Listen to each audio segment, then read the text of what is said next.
Hello, everyone, and welcome to what hour is this? Are we in hour three? We're in We are in three. hour three. Hello, everyone, and welcome to hour three of the CosmoQuest Hangoutathon. Any of you who've hung out with us since the pandemic know that we are very determined Minecrafters. I I can at pretty much any hour of any day find one person diligently not doing what they should be in their daily life and instead building in Minecraft. People have gone in during telecons, they have gone in because they were having a bad day and it was a mental health day, so they Minecrafted. And we have created a way to keep one another sane, to interact physically with one another through a virtual space, and to build things of all kinds through our two different Minecraft servers. For day to day use, we have Kittytopia, and for events like Hangoutathon, we have our solar system server. Um, on the diagonal, you are one of the best builders in our community, and I've learned so much from you over the years. And I'm going to ask you to describe our two servers and things like the university build and the solar system build to our community, please. Well, thank you very much. Yeah, we've got two main servers. One is a survival world that members of our community play in and build in. Each has their own sort of base area, and then we have some community builds as well, such as the uh, shopping center area, and we recently did a university build where one of our community members, I believe it was Hex, set up some design guidelines, and then we gathered materials and laid out and started building a university complex with different people building library or a main building or art building, redstone based building, Ivory Tower. There's an actual ivory mhm, tower. and astronomy, space science building, and so forth. But all of that is sort of a private community building. We get together on our own time and play that, and we don't share that publicly. Whereas for our events like this one, we build things like what you can see off in the distance here, for example, where we build something space themed each year, and each year we have some new Minecraft build. This year we had some limitations, so what we did instead is we've got a gathering of the previous worlds, most of them, into a single server, and we have ways to transport between them. For example, over here at our rocket, we have set this up to teleport us to the Mars location, which was the 2023 build for that. And if you walk onto the transport, we end up at the junction next to our rocket, domes, and so forth on the Mars build. All of this was originally set up so that it would look like Mars, and we even had it set at a time of day so that the sun was very low, the sky was dark, and it had a kind of a Martian feel to it.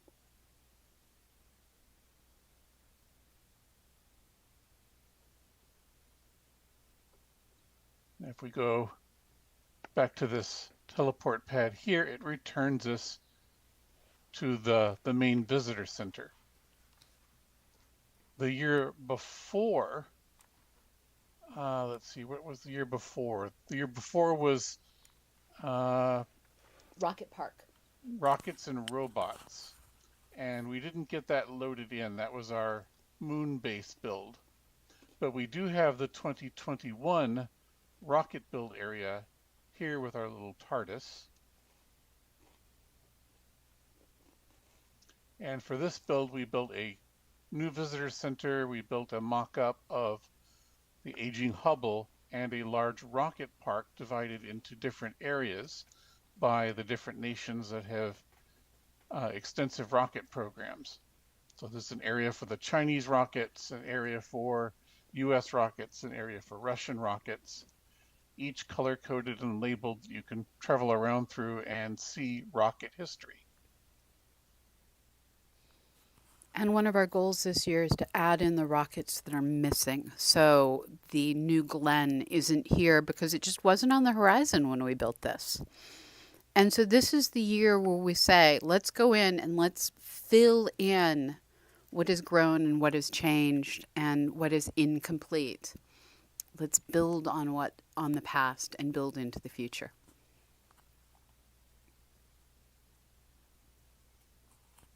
I love that this is all done to basically the same scale, so you really get a sense of the different sizes of everything.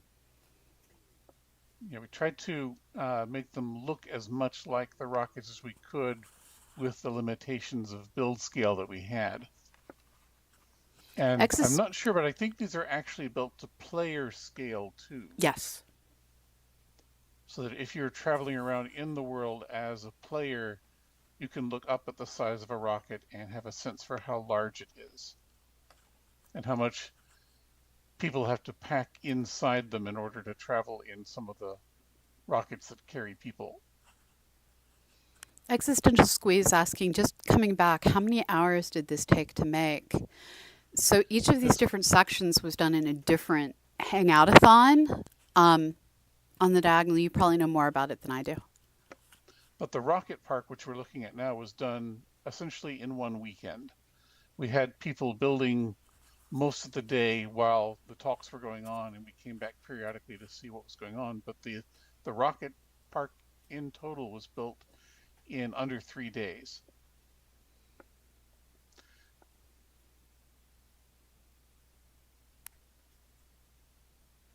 And then there is our original build, which is the last one to visit.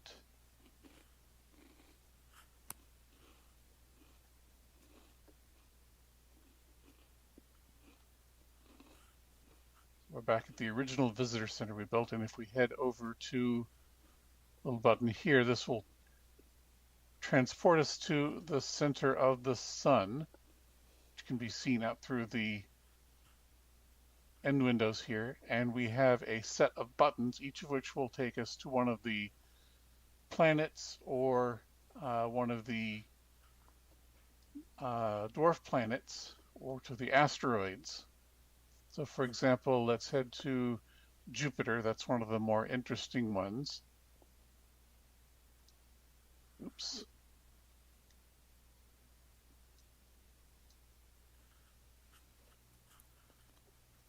Oops. And you can see Jupiter there off in the distance. This was so large that we didn't actually complete it. We spent some time building it off stream after the event because this was such a big undertaking.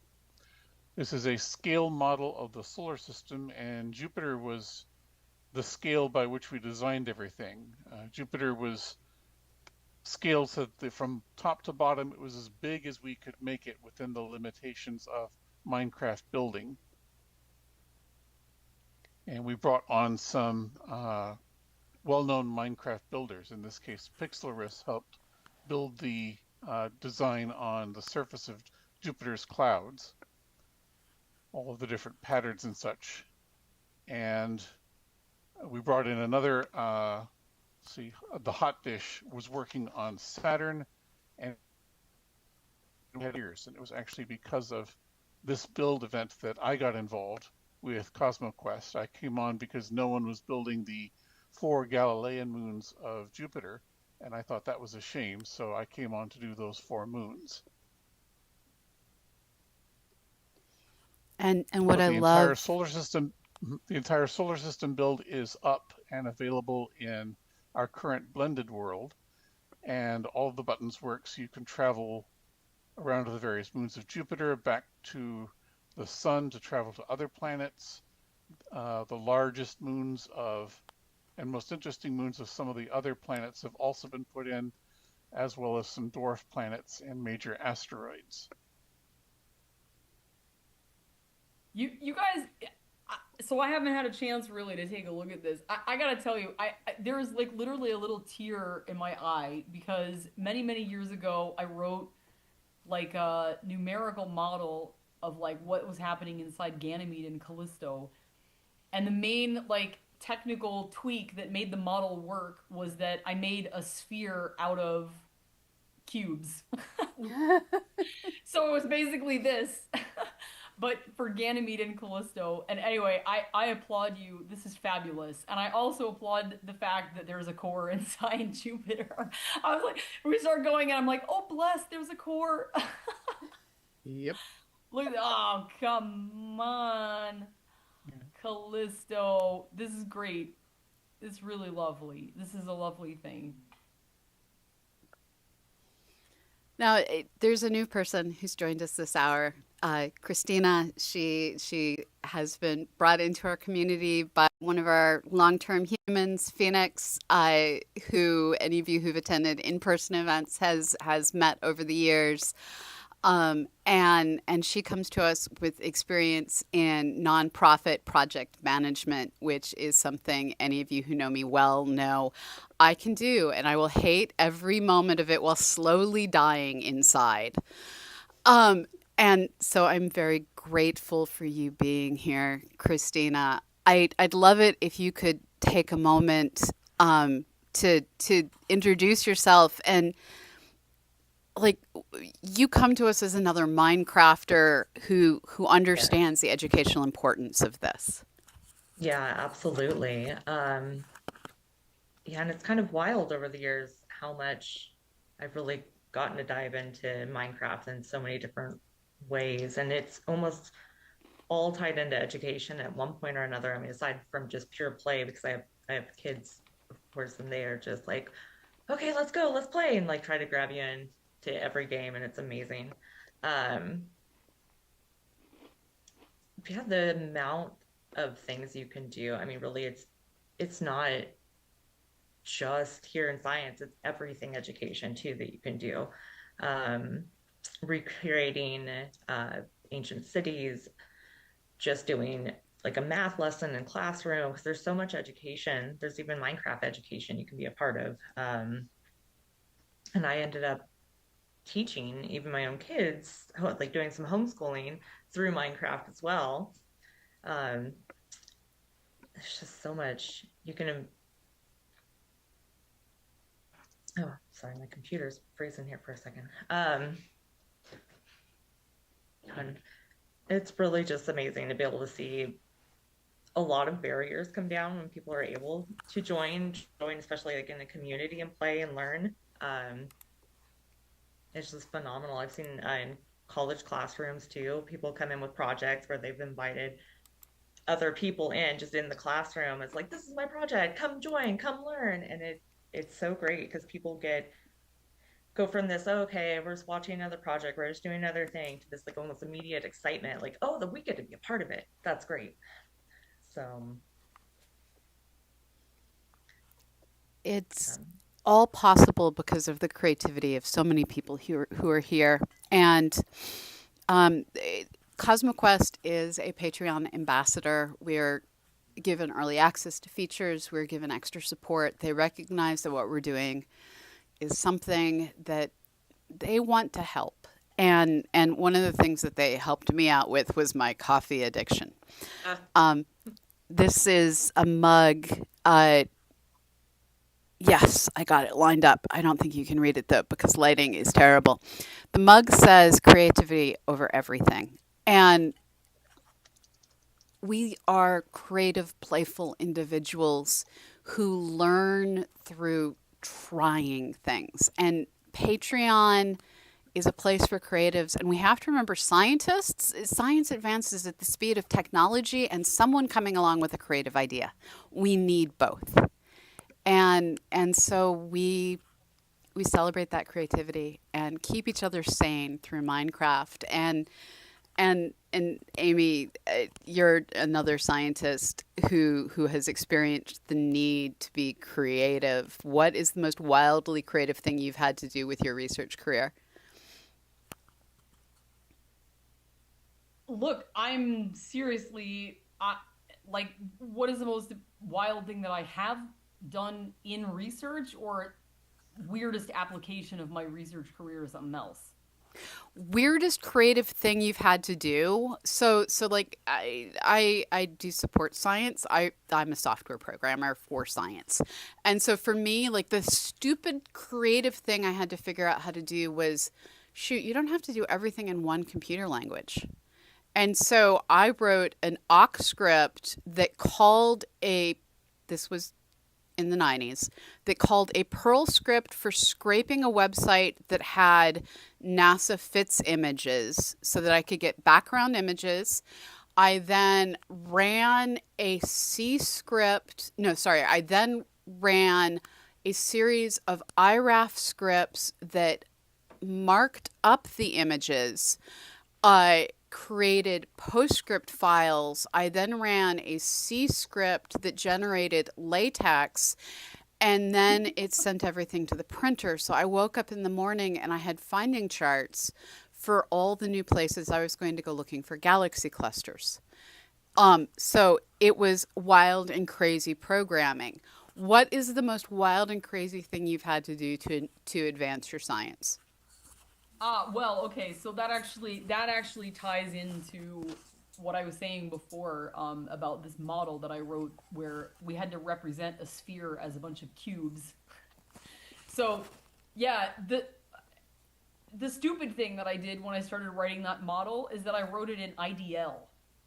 So anyone anyone who's on the call who knows what IDL is will realize what a terrible, terrible, tragic mistake that was. Because IDL is absolutely the slowest piece of software. Well, it's not this slow. It's pretty slow. And it's a higher order interpretive language. It's like MATLAB, except for astronomers. And yeah, basically I was trying to make something that looked like Jupiter back here. And the reason why I did it in IDL is that there was one command that I needed that I didn't know how to write in C. And so instead of learning how to write that command in C, I decided to write the model in IDL. Anyway, so I had to hire a 17-year-old one summer, a few years after I kind of got the model up and running. I had to hire a 17-year-old to port the model into C for me because there was just no way that I could do that myself. But everybody looked at me like I was insane. Like why would you write like a spherical geophysics model in Cartesian coordinates? Like, it doesn't make any sense. And I kept telling people, I'm like, listen, man, like, because I want to know what's happening at the core. So, like, I don't need all of my element sizes going to 0 in the core of my model. And the other thing is, that's just the way that my brain works. It's just really weird. And it worked. It was lovely. And the cool thing about little tiny blocks is that, as Jupiter is showing us here, as the blocks get smaller and smaller and smaller, it really doesn't matter whether you're building a sphere out of blocks or you're building it out of spherical shells. So I would say that was pretty bonkers. It definitely was an unorthodox approach to solving that kind of problem. But we couldn't have done what we did if the model had been in spherical coordinates, that's for sure. And that's awesome. And sines and cosines were definitely part of your life at that point. So, Keeper of Maps, you are one of the humans who has hidden things all over both of our Minecraft servers, waiting to be found, and you were part of this build. And there's a smiley face in the rings of Saturn. If you go around the rings, you'll find a smiley face in the rings. We'll find it. What are the things that you have loved most?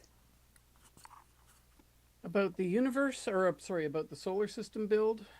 About Minecraft in general. About You Minecraft? were there. You have blown up so much stuff in the celebration of holidays. I do like the exploding.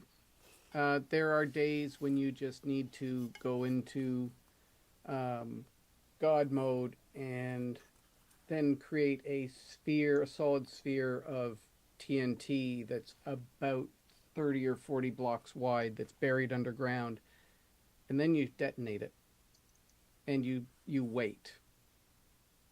Is this how you but broke the ocean? have no idea what you're talking about, Pamela. I mean, as a physical geographer, I can say that weird things do happen in the real world, and you get discontinuities, and you get water behaving in ways you don't think it will. Um, but I mean, it's the creativity. I like doing automation, certain types of automations. I apparently like doing farms. I had a bamboo farm, and I like sorters. And in Kittyutopia 1.0, I had a really nice sorter that I could just put all the various things that one acquires, and just dump it into into a hopper at the top, and it would just sort it into a bazillion little chests. I will admit I'm not on the scale that Mythtown has for his sorter. Um, but it's the creativity, and you can do whatever you want. If you want to simply go and ride the rails, and we built Hexacosacoron many is a kilometers. genius of Yes. rails. Yes, but during the pandemic, in the early days, we built many kilometers of rails. Like linear distance of rails in Minecraft terms, it would be 5 to 10,000 blocks. And we would just scoot all over the place. It made the world smaller because we were all clustered together at the beginning.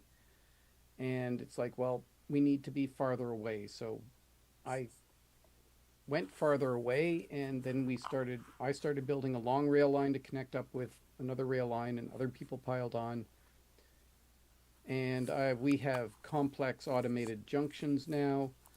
In Kittytopia 2.0, we have rail that goes through the nether because it's faster. It's an ocean world. It's an ocean world where we started. And so not being able to get around is a little tricky. There are things I miss about Kittytopia 1.0, but happily we brought in some of the chunks from Kittytopia 1.0 because we built an awful lot of things in that. So it's the collaboration, because you get a big project like this, and the Rings of Saturn, which I've been sort of looking at while we've been talking. Many people did this. There was a father-daughter pair who... Eric Palmer, if he's out there, it was him and his kiddos that did a lot of this work. Yeah, they did. They each brought their own thing to the Minecraft build in the solar system. So, yeah, and it makes it accessible to people. And one of the things, there are Minecraft servers, I'm told, out there where there's PvP, and you'll have people who go in and they blow up your stuff. And Now, I will say don't do we that. do occasionally remove one another's heads to collect them, but you don't drop your stuff when you get murdered. Yeah, we turned off you lose all your stuff when you die, because that was just frustrating and wasn't adding anything to the game. And yeah, we do have arenas, and we will harvest people's heads. That's just fair game. It was originally should. done for an art project. We had a bridge going through our original shopping district, and Ms. Britt Kitten built, as part of the original shopping district, this beautiful bridge that had child-sized versions of all of us with balloons running across the bridge, and it was absolutely amazing. So there was, when someone new joined the server, their head had to be harvested to add to the bridge, which sounds terrible, but it's Minecraft. This is who we are as a community. Thank you, Ingestion Hazard, for the $50. Thank you so very much. That is amazing. Thank you. Oh, we're on Mars. Yeah. So that's what I love. And there's so many different people, and they all have different build styles, and they all have things that they like to build, and they have things that that they're very, very, very good at building. And what I've appreciated is there's things like we get excited about things and so then we just build them. So the university came about from knowing, okay, the U.S. elections are coming up and even the Canadians are stressed about it. Let's give ourselves something to do. So we went and we built the university to get through that weekend. Week, not weekend, to get through that week. And this is how we support each other. And yeah, there's so many Easter eggs. The volcanoes. There's a potato infestation. Eric's potatoes. Eric farmed half a million Thousands of potatoes. Oh my God. He like slowed Hundreds down of the server thousands of with potatoes. Eric, we love you. You slowed down the server with your potatoes. And we have fireworks shows. Yeah. Yeah. And so the solar system server is something I personally donate to CosmoQuest. So when you pay my salary, you're kind of donating to making sure that server exists. And Kittytopia, our community server, is run by Ms. Britt Kitten. And every time the bill comes up, she's like, okay, if anyone wants to help, PayPal me. And it's just silently taken care of by the community every time. And everyone is welcome. Just don't destroy things, except to harvest heads now and then. Put back your divots is one of the rules. Yeah. So yeah, this weekend you are all invited to join us. And the way to get involved is to join our Discord. Go to the Minecraft channel, ask to be whitelisted, and one of our admins, either Keeper of Maps or Ms. Britt Kitten, will go ahead and whitelist you and come be part of what we create. Oh, this is one of the memorials to Paranor. Yep. There's a lot of them in this build. This build is dedicated to him. He died 2 weeks before this. Yeah, I think this was his idea. Yeah, it was his idea. I know how to Minecraft because he was like, you're going to have to learn how to Minecraft if you're going to have this during Hangoutathon. And then I lived there for about 6 months.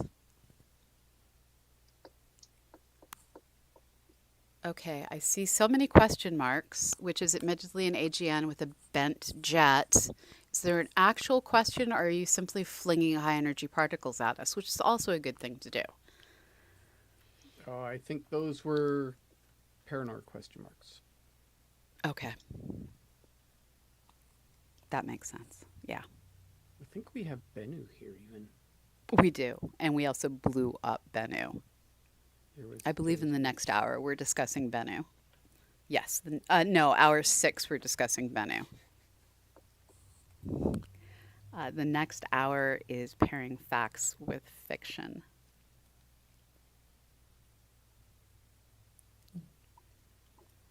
So what are you going to try and build this weekend on the diagonal? This weekend, I'm not sure yet. It depends on what rockets are needed for the rocket part, probably. Though I might also go in and update Callisto. When we originally did the solar system build, we didn't yet have Deep Slate variants that hadn't been added to the game yet. And Deep Slate Emeralds would probably look better than, Deep Slate Diamonds would look better than regular diamond ore for Callisto. So I might do that. That's awesome. And I deeply appreciate that Amy is being overrun by small children excited about Minecraft. Cameras off is always an option around here. So, Christina, you have an overly complex weekend, I know. Adulting happens. What are you hoping to build in the future? Oh, goodness, that's a really good question.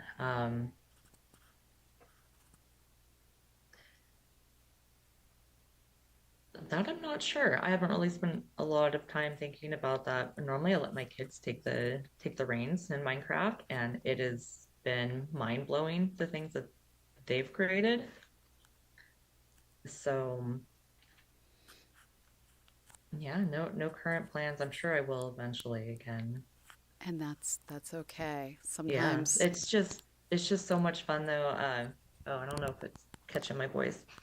it It is is. just really fun though to be able to jump in and see what they're doing and kind of spark other ideas and kind of tailor things that way. I honestly feel like I've learned so much more from them now because they Sully Two are Cats, thank you for the donation. Sorry to cut in. Thank no. you for the donation, Sully Two Cats.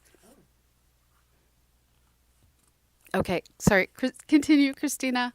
Wonderful Oh no, human it's did good. wonderful things, and I interrupted a Yeah, different that's wonderful human. so very important.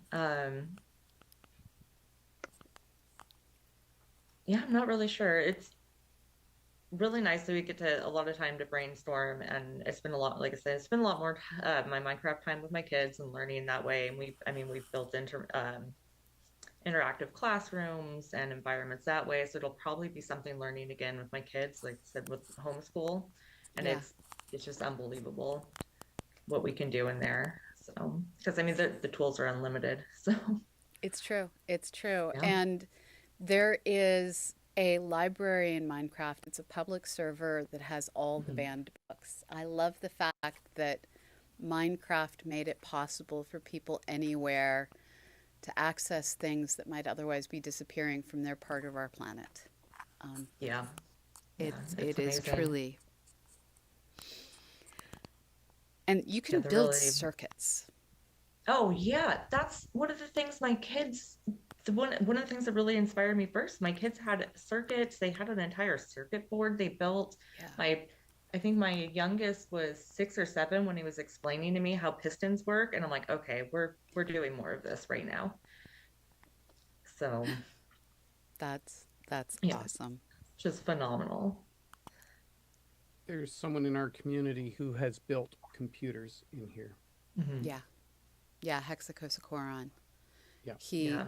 he built a system. So the science you can do in Minecraft is really kind of wild. So Hex was gathering horses, befriending horses, feeding horses golden carrots until they liked him. Then doing time trials with the horses using a stopwatch he Yes. built, breeding the fastest horses together to get faster horses. Hmm. It was just, I'm kind of in awe of this insanity. So Amy is asking, my boy who is 6 wants to know how you guys built all this. Maybe you can give us a sort of general idea.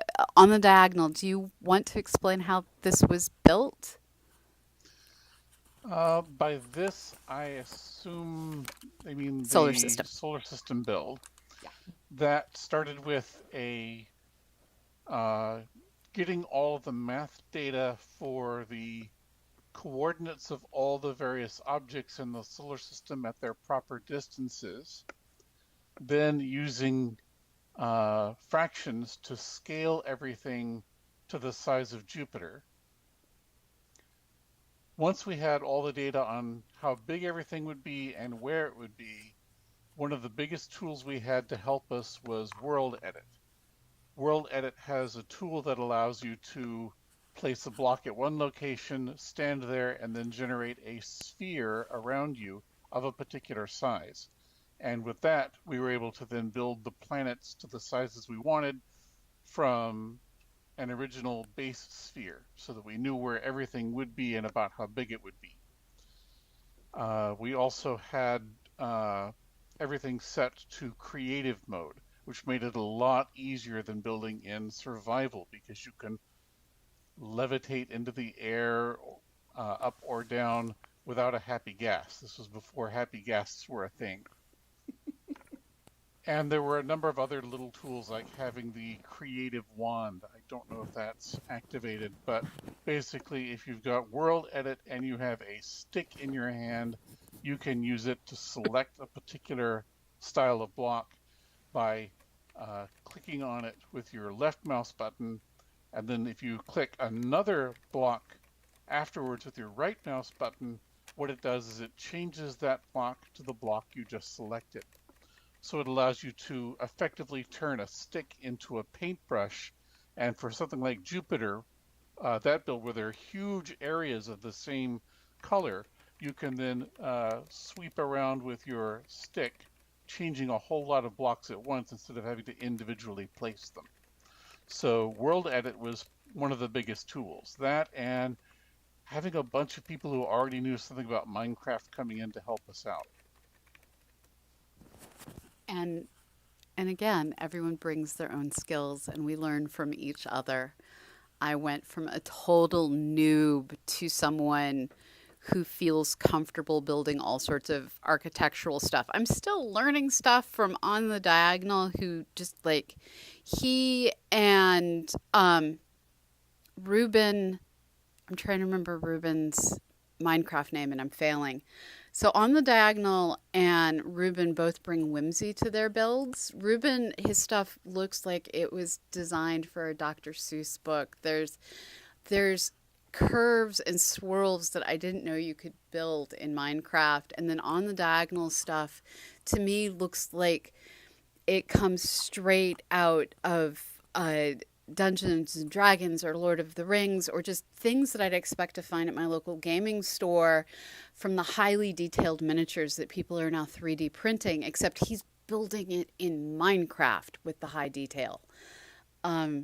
I tend to build a whole lot of more Quaker style architecture or brutalist style architecture. I do a lot of brutalist style architecture. And yeah, we learn from each other. It's what we do. Where are you inside right now? Oh, I this went is the into observatory. The big observatory. Did I build the observatory? I think I did. I think I started the observatory maybe. I'm not sure. But yeah, we built. Oh, hold on. I did a bad thing. I touched my earpiece and accidentally opened iTunes. Hold on. Taking Allie's. She leaves me alone for 10 seconds, and the first thing I do is inadvertently open iTunes, and now you can see what music we were listening to yesterday. Girly Pop. We have no shame. We were listening to Girly Pop. All right, I'm going to put myself on screen over here. Okay, sorry, On the Diagonal. Or Keeper, you were the one talking. Yeah, I was explaining, we built an observatory.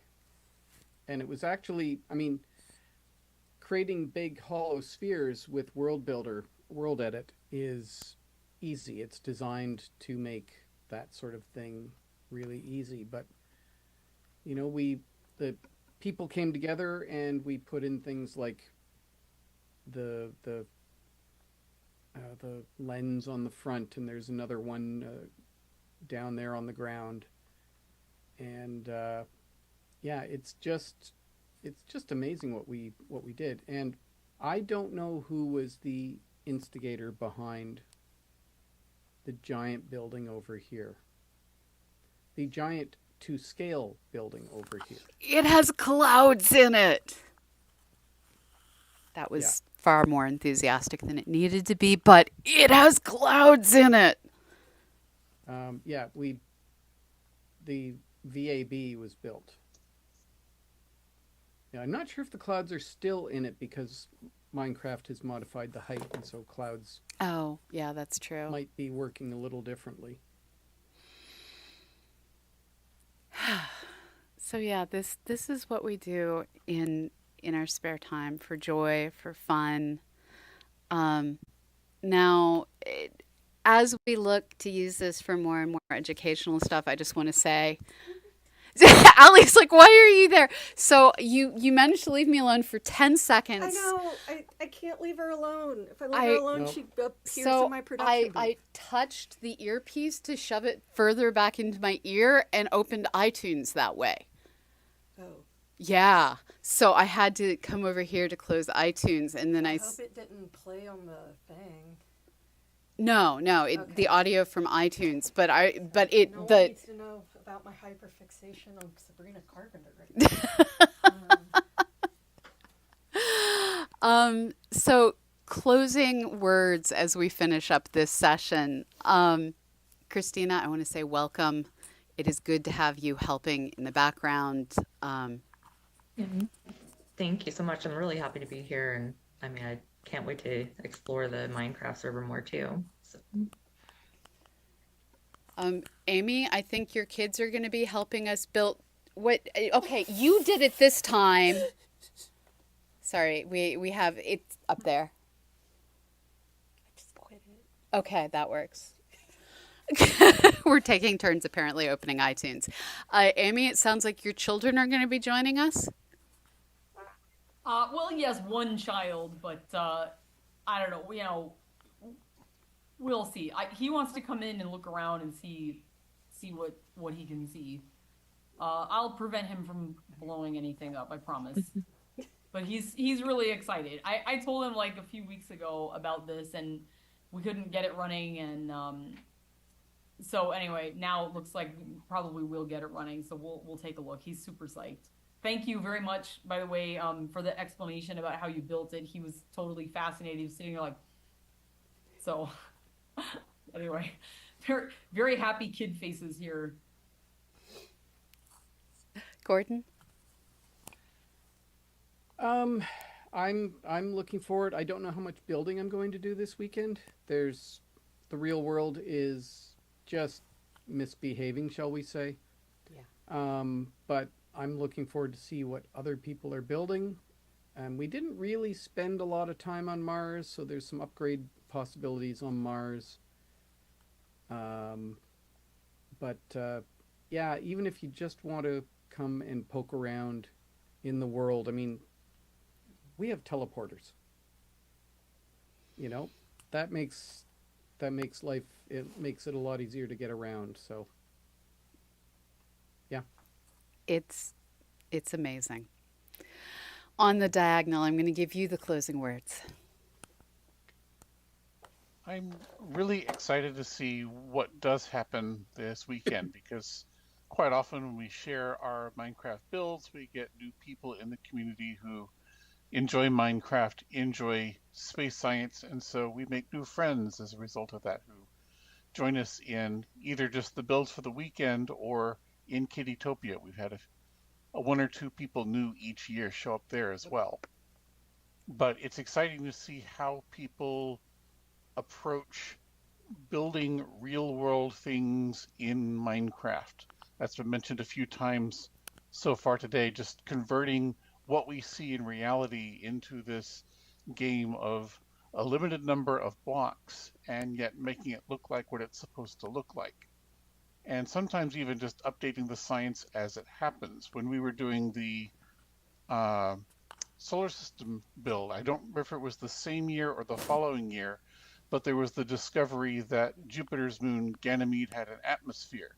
Yeah. So we added an atmosphere to Ganymede in our solar system build using transparent glass blocks to simulate the atmosphere and colorful glass blocks to simulate the auroras that had been observed in the atmosphere on Ganymede.